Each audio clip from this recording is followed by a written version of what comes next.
Hello and welcome to Popular Antiquarian, the podcast about a middle-aged man exploring the strange and forgotten corners of pop culture. That middle-aged man is me, Hieronymus J. Doom, and this is another instalment in our long-running deep dive into Mystic Knights of Tir na Nog, the action fantasy series set in Pretend Island from the makers of Mighty Morphin Power Rangers.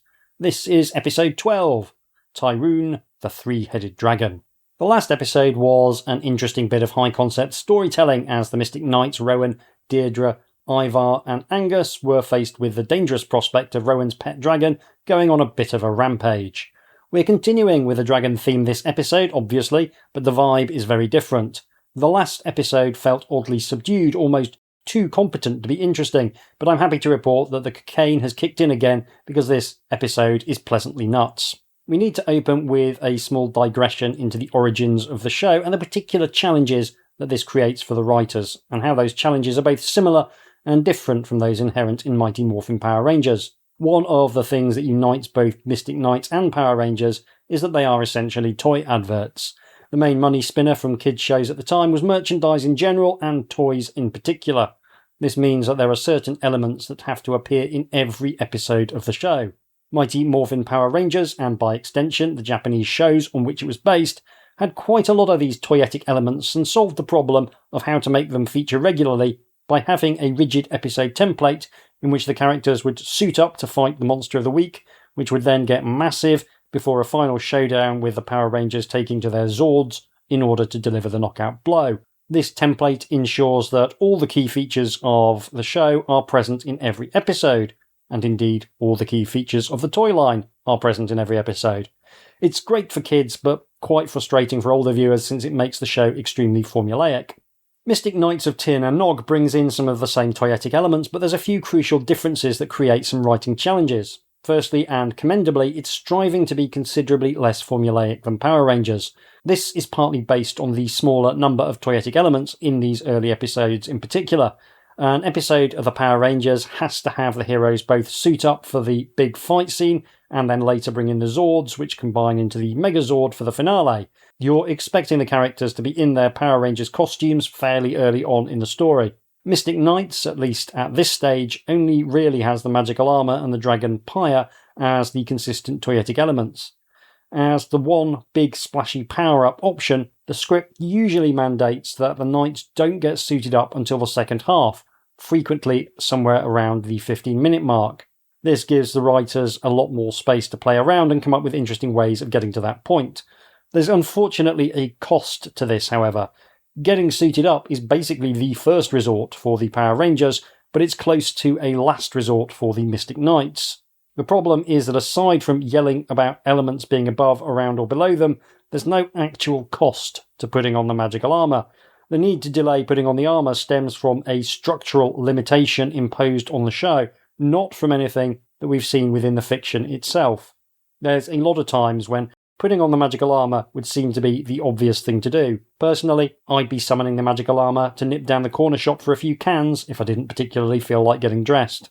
This episode is perhaps the most egregious example of how the failure to come up with any limitations on the use of the magical armour creates some very strange plotting indeed. It's something that could easily have been written around with a little forethought. It would have been trivial to impose some kind of cost or limitation on the magical armour. The obvious idea would have been to restrict it to once per day and perhaps impose a time limit on how long the armour sticks around for. That would have made sense, and it would have the added benefit of imposing a degree of jeopardy once it's been put on. I spent a lot of this episode yelling, "Just put on your bloody armour" at the screen at moments of high drama. The good news is that, as well as being a generally stupid episode, it's also specifically stupid, and the nonsense kicks in extremely early doors. Now, it's no secret I'm not Rowan's biggest fan, and the writers are to be applauded for immediately finding a way to make me hate him even more in the first 5 seconds of this episode. It opens with Rohan wandering through the woods, playing a goddamn recorder. Playing is a strong word to describe what he's doing to the recorder. He's blowing into it and notes are emerging, but there's no sense that there's any structure or melody occurring. He seems to be trying to combine free jazz with drone music to the detriment of both genres. Aideen, Rowan's fairy stalker, doesn't seem to be impressed either. She asks him if he knows any cheerful tunes, despite it being very obvious that he doesn't know any tunes at all. This is a cue for Rohan to indulge in his favourite pastime of complaining about how he's the fabled warrior Draganta, lest we forget how awful it is to have a magic sword, a suit of magic armour, and a pet dragon. Dean does at least act like an audience proxy by replying, "Not this again," and basically telling him to get over himself.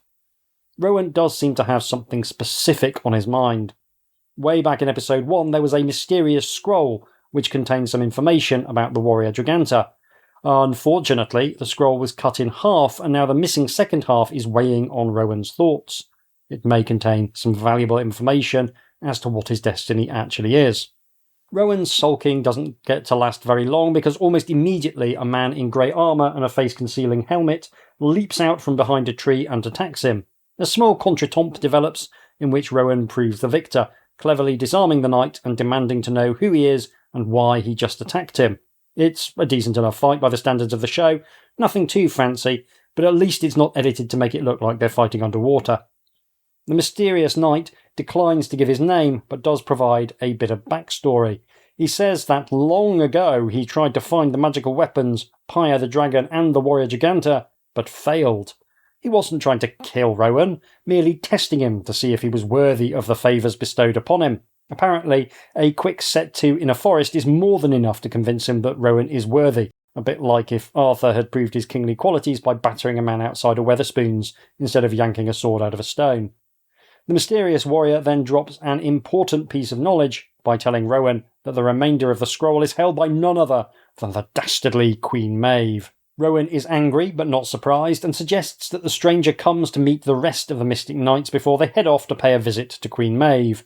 He sets off, but when he turns around, he discovers that the warrior has disappeared as mysteriously as he arrived. It's an odd way to start the episode, but it does demonstrate the trademark Mystic Knight's efficiency, because we've got the basic shape of the episode already and we are less than 3 minutes in. Rohan pauses for a moment of introspection about the mysterious stranger, and then decides that introspection is for cowards and English students. We cut immediately to the outskirts of Maeve's castle, where a group of soldiers are being drilled in a fashion I would describe as desultory. Someone is yelling about inspections. The forces of Temra are absolutely obsessed with inspections for some reason. Overlooking the camp, we find Rohan has assembled his mates, Ivar, Angus and Deirdre, and they are trying to come up with some kind of cunning plan to obtain access to the castle. Both Ivar and Deirdre express notes of caution about the idea of trusting the word of a strange knight, but Rohan shoots them down on the basis that he had a trustworthy face, or at least a trustworthy helmet. Regardless, they're going to need some kind of cunning plan to get into the castle. This is the first point at which I realised that one very cunning plan would have been to summon their dragon, jump on his back, fly over the army, land inside the castle, and then use a combination of their magical gear and the presence of an actual dragon to simply knock the stuffing out of everyone they meet until they find the scroll. It's not necessarily a great plan, but honestly neither is the one they come up with. Their cunning plan is to lure some of the Temra soldiers into a trap and nick their clothes in order to sneak into the castle right under Maeve's nose. They lure the Temra soldiers in by having Ivar wang a rock at a soldier's head and then run away. The soldiers give chase and are set upon by the other knights who demand they hand over their uniforms.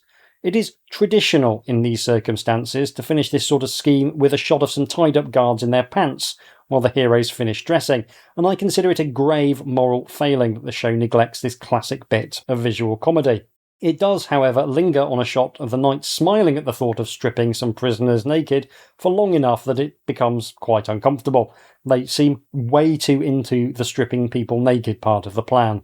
We cut straight to the interior of Maeve's castle, and the now disguised knights trying to look inconspicuous in a way that makes them look incredibly conspicuous. It shouldn't be this hard to walk down a corridor without vibing like you're playing to half-inch the first plasma screen you see. Angus is delighted to find a couple of coins in the pocket of his uniform, which leads Deirdre to quip that this is the first time he's picked his own pockets, which is a line I genuinely really like. The knights hear someone coming up the corridor and immediately scramble to look like they fit in by standing in a line and staring straight ahead. The person turns out to be a commander in a helmet that absolutely does not fit him. I think it's the helmet that was made for Maeve's second-in-command, General Torque, and it's at least 2 sizes too big for this fella, which is a delightful visual. It looks like his hat is attempting with some degree of success to eat his head. The commander is about to stride past when he notices that their uniforms are, to use his own words, a disgrace. looks like the Mystic Knights don't have the same rigorous standards of personal care that the average Tenra soldier does. The commander berates Deirdre, who understandably doesn't want to give the game away by speaking and revealing that she's actually a teenage girl. When she is finally barracked into speaking, she tries a surprisingly good low-pitched hoarse whisper to disguise her voice. Unfortunately, she doesn't have the face to go with the voice of a 47-year-old alcoholic on 60 Benson and Hedges a day, and this causes the commander to see through her already paper-thin disguise. It's a genuinely fun scene, to be fair. Lisa Dwan has her helmet on almost sideways, so she's looking out through one of the eye guards rather than both, and her uniform, made for a man about twice her size, hangs off her like a pair of curtains. While the man in the oversized helmet is interrogating Deirdre, Rohan spots a handy wooden chandelier hanging over them. He swiftly cuts the rope when the chandelier comes crashing down on the commander's head, knocking him out instantly. Sorry, no, that's what a sane writer would have done. What actually happens is that the chandelier crashes to the floor several feet away from anyone, and this distracts the commander for long enough for the heroes to bravely leg it. Perhaps the producers were worried that braining someone with a chandelier was too easy for kids to imitate, or perhaps it would have been too violent for the target demographic, but either way, it feels very disappointing to literally dangle the possibility of dropping a chandelier on someone and then snatch it away at the last minute. While the Mystic Knights scarper in terror at the thought of a 4-on-1 fight, the commander has no option but to yell for some guards, and when they arrive, tell them to find the intruders dressed as guards who have broken into the castle. It's not clear how the guards are supposed to avoid beating the shit out of other guards by a mistake, and that's another great bit of business that this script is entirely unwilling to countenance. Sometimes I feel like the writers of this show hate me personally. I would have loved to have seen the guards getting into a ruck with some other guards on the basis that they might be intruders. We get a bit of rigmarole with the guards hunting the knights through the castle. The knights' strategy of running and hiding makes zero sense given that the forces of Tenra have generally been shown to be about as threatening as anemic hamsters. Given that our heroes have faced all manner of monsters, not to mention the 4 sentinels, 4 grunts really shouldn't be that much of a threat, especially given their chronic fear of falling over. Sure, the Mystic Knights seem to have left their magic weapons in a field for some reason, but even so, they're not really selling the idea that they're the deadliest warriors in the kingdom. When their headlong flight takes them into a dead end, the Knights' brilliant solution is to hide like frightened sheep in a room full of random stuff. Fortunately, the guards are unobservant to the level that they'd be hard-pushed to pick an elephant out of a lineup of Smurfs. This enables the Mystic Knights to pull off an ambush by dropping various bits of tat on the guards. Lisa Dwan kicks the commander and stuffs him face down into a barrel with his legs flailing helplessly in the air, which is a tremendous visual, to be fair. There seems to be some issue with Angus and Ivar getting out, but it's so incompetently shot that I couldn't even work out what the problem was on repeated viewings of this sequence. Maybe they've just forgotten how their legs work in all the excitement, which did happen to me once at a party, but in my defence I had drunk an entire bottle of vodka. Anyway, they finally manage to get to Maeve's chambers, and Rohan sneaks in with his sword drawn to approach Maeve. She announces that she can smell a Kelsman 20 feet away, which suggests either poor personal hygiene on the part of the Mystic Knights or a particular fondness for garlic. Regardless, she's got a sword, and that means a fight. Maeve is wearing a very strange outfit in this scene. Her usual look involves a big pile of dark hair, a frightening amount of eyeshadow, and some kind of darkly coloured gown. Here she's wearing harem pants and what looks kind of like a hijab.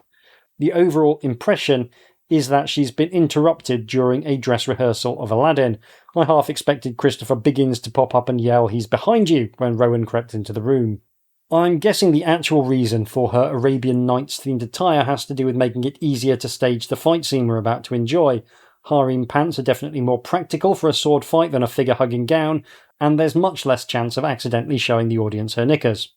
Indeed, if she was to show the audience her knickers, I think it would have to have been done on purpose. The headscarf arrangement also makes it much easier to match her appearance to that of a stunt double, I'm guessing. I'm assuming there was precisely one stunt double on set who was chosen for her resemblance to Lisa Dwan, who plays Deirdre, and they didn't want to mess about with wigs. That's pure supposition, but it would make sense given that Rohan and Maeve's fight is physically the most demanding fight we've seen thus far. By the low standards of Mystic Knights of Tir na Nog, this is an excellent set piece. It's probably the best fight in the entire show to this point. It's got loads of spots we haven't seen before. Maeve yeets a couple of pots, which smash most pleasantly when they hit the ground, and the swordplay that follows is quite fast and snappy.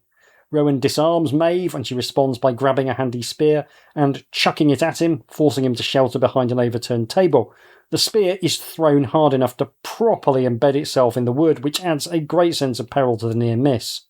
She tries to stave his head in with a wooden stool as well at one point, and ultimately winds up with a sword at Rowan's throat, providing further evidence that wandering into a castle without access to their magical weapons and armour was a boneheaded idea.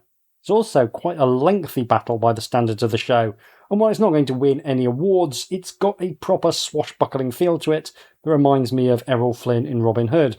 While this has been going on, the other knights have been watching because Rowan insisted that this was his fight, not theirs. However, once it looks like Rowan might actually get shish kebabbed, Angus, Ivar and Deirdre forget all about that and close in on Maeve with swords drawn, forcing her to back down. The knights demand the scroll, and Maeve tries to claim that she doesn't have it, until Angus threatens to break the wand she uses for her magic. She opens a drawer, retrieves the scroll, and tosses it to Rowan. It's not actually the scroll, but rather some kind of druidic ceremony, which makes Deirdre proper furious. Maeve explains that the actual scroll was hidden by a druid, and the ceremony will summon it from its hiding place. What is the hiding place? We're about to find out when General Torque and a bunch of guards rush in to turn the tables on the heroes. They turn the tables for all of 5 seconds before Rowan just grabs Torque's sword from him and holds it to the general's throat. He demands that Maeve tells the guards to leave. Maeve considers this for an uncomfortably long time, apparently weighing up whether Torque's life is worth revealing the location of the scroll. Torque urges her to spill the beans with a genuine aura of panic, and Maeve finally relents and tells the knights that the scroll is hidden in Blackwater Loch, which is clearly a source of some relief to Torque. And it's a good scene overall. It advances the plot while showcasing both Torque's underlying cowardice and Maeve's callousness. And the preceding fight does a lot to remind audiences that Maeve is a very dangerous woman on all sorts of levels, not merely the magical. With the location revealed, the knights beat a hasty retreat through a hidden tunnel, thoughtfully pointed out by Maeve. As they flee, the guards rush in to pursue them, but Torque tells them to stand down. With a flicker of magic, Maeve makes a helmet appear, and Torque puts on an old man voice to say that everything is proceeding just as they planned. It's the same helmet and the same old man voice that the mysterious knight was wearing right back at the start. The mysterious knight was Torque in disguise. It was all an unnecessarily elaborate ruse to get Rowan to do a druid ceremony at Blackwater Loch. On one hand, this is a rather fun ruse. On the other hand, the ruse makes very little sense. If there's a druid ritual that needs doing, why doesn't Maeve simply do it herself? She's pretty good at teleporting, and there's no obvious reason why the ritual has to be done by Rowan. Sure, he's a druid's apprentice, or at least he was, but he's not actually a druid. He's the warrior Draganta. Cahad is the only druid we've seen in the show so far, and he's absolutely not going to be doing the ritual for reasons that will soon become apparent. If it does need to be Rowan, why didn't she just have Torque hand over the scroll at the start of the episode? We've already established that Rowan was only too happy to believe whatever the mysterious knight told him. Was it just some elaborate scheme to allow Maeve to get her cardio in? These are not small plot holes. If there were any more holes in this plot, it would be in danger of turning into a colander. Back at Cowl's Castle, Deirdre, Ivar and Cahad the Druid are urging caution, while Rowan has a much better idea, which is to go to Blackwater Loch at once and do the ceremony. You'd hope that Cahad would give the ceremony the once-over and provide some kind of expert insight into its chances of success and what it's actually for, but that's not going to happen, presumably because one glance at the scroll would be enough for him to call the whole thing off. He does volunteer the useful tidbit that there's said to be a 3-headed monster that dwells in the lake called Tyrune. Rowan counters that maybe there isn't a 3-headed monster in the lake, and maybe they can just take everything Maeve said at face value, which is a bold claim to make in an episode titled Tyrune the 3-Headed Dragon. This is the sort of high-level intellectual argument I can imagine taking place during Keir Starmer's cabinet meetings. Rowan is throwing a proper tantrum. It's his destiny, and he can do a druid ritual if he wants to. It feels like every episode they try a little harder to make him less sympathetic. By this point, the only way he could get any more irritating would be by starting a podcast. Rohan reluctantly agrees to hold fire for now, and everything seems to be fine. The next morning, everyone wakes up and gets ready to start the day, except for Rohan, who seems to be sleeping in. Except, of course, he isn't sleeping in. He's sloped off in the night to Blackwater Loch, determined to do the druid ritual, regardless of what anyone actually says. The ritual involves Rohan standing by the side of the loch with his arms outstretched, chucking a bit of magical powder on a fire and reciting a short poem. It's really not clear that there's anything here that requires an actual druid. Anyone with a pair of arms and a functioning short-term memory could probably manage it. If there's any doubt that Rohan isn't playing with a full deck, it's dispelled by the actual text of the ritual, which goes as follows. Powers of the past will bind with knowledge of the future in mind. Let the druid magic begin to release the hidden beast within. Astute listeners will have noticed 3 things about this magical incantation. Firstly, it doesn't scan very well. Secondly, it doesn't mention anything about ancient scrolls. Thirdly, and perhaps most saliently, it does quite explicitly mention releasing a hidden beast from within the loch. It might as well have said, release the 3-headed dragon Tyrune that Cahad literally warned you about yesterday afternoon, you absolute dunderhead. This is by far the most egregious plot hole in the story so far. Obviously, my whole deal is picking these episodes apart, but I do think that this is absolutely baffling writing. Surely it wasn't beyond the wit of the writers to come up with a magical poem that only alluded to generic hidden things rather than spelling out it's designed to summon an actual beast? Obviously, what happens after the spell is completed is that a 3-headed dragon comes out of the loch, to the surprise of Rohan and literally no one else. Also, a bunch of chains magically shackle Pyre, who is sleeping in his cave. Oh, now you're paying attention to closing obvious plot holes, are you? What if they try and use Pyre to fight Tyrune before we're ready? Guess we'd better make the ritual that summons Tyrune also take Pyre out of action for absolutely no reason. Shackling Pyre is important, but apparently writing Rohan with the reading comprehension skills of a primary school pupil is apparently too much like hard work. At least the 3-headed dragon looks sort of okay. The problem in this space is that the Godzilla franchise has already given us King Ghidorah, who is absolutely the best 3-headed dragon ever, and Tyrune looks exactly like the kind of 3-headed dragon you would end up with when your mum tells you that there's a 3-headed dragon at home and they don't need to splash out on King Ghidorah. Tyrune is rocking a silver and black palette that makes a nice contrast with Pyre's colour scheme and gives the beast an unsettling, almost robotic vibe that definitely comes off as evil.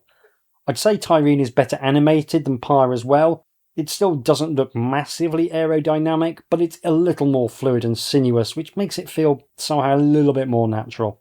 Rohan, ever the brains trust, does at least spot that things haven't panned out as he was hoping. As the dragon soars above him breathing fireballs, he realises that it is finally time to don his magical armour and take on the beast. We get a little bit of him showing off his best swinging a sword at something that isn't actually there, and he tries shooting a fireball which seems wildly ineffective.